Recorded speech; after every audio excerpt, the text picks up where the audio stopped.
సాక్షి life మీ ఆరోగ్య నేస్తం. Subscribe చేయండి.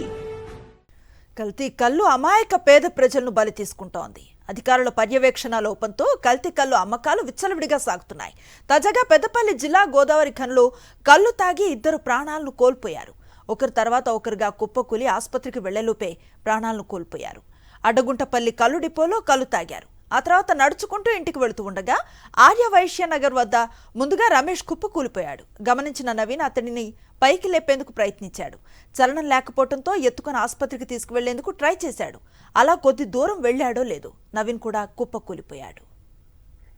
అచేతనంగా పడి ఉన్న 2 స్నేహితులను స్థానికులు గమనించారు. వారిని వెంటనే గవర్నమెంట్ ఆసుపత్రికి తరలించారు. రమేష్, నవీన్లను పరీక్షించిన వైద్యులు వారప్పటికే మృతి చెందినట్లుగా వెల్లడించారు. ప్రజల ప్రాణాలు తీసే విధంగా వ్యవహరిస్తున్న కల్లు డిపోలపై చర్యలు తీసుకోవాలని కోరుతున్నారు. ఈ ఘటనపై కేసు నమోదు చేసుకున్న పోలీసులు విచారణ చేపట్టారు. కల్లులో ఏమైనా కలిపారా లేక అనారోగ్య సమస్యలున్నాయా అనే అంశంపై దర్యాప్తు చేస్తున్నారు. మా అన్నయ్య సాయంత్రం పనిచేసి కల్లు డిపే అనే దాంట్లోకి పోయి అది తెల్లగల్ల అనేది తాగిండు. తాగి కొంచెం దూరం వచ్చిండు. కొంచెం దూరం వచ్చి పడిపోయిన తర్వాత నాకు ఫోన్ చేసిండు. నేను పోయిన తర్వాత మా అన్న నా చేతిలో మా అన్న ప్రాణం పోయింది. అన్నతో పాటు ఇంకొక వ్యక్తిది కూడా ఆయన కూడా తాగిండు. ఆయనది కూడా పోయింది. ఆ తర్వాత హాస్పిటల్ తీసుకొచ్చినాం. 2 మరణించిండు. మా మేనమామ ఇక్కడ మామిడి రమేష్, నవీను 2 పనికి మేషన్ పని చేస్తారు.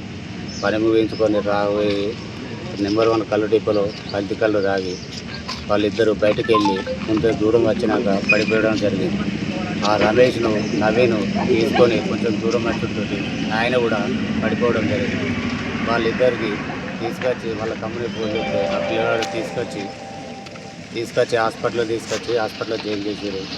అప్పుడు డాక్టర్ చూసి అప్పటికే వాళ్ళిద్దరూ చనిపోయారని చెప్పడం జరిగింది.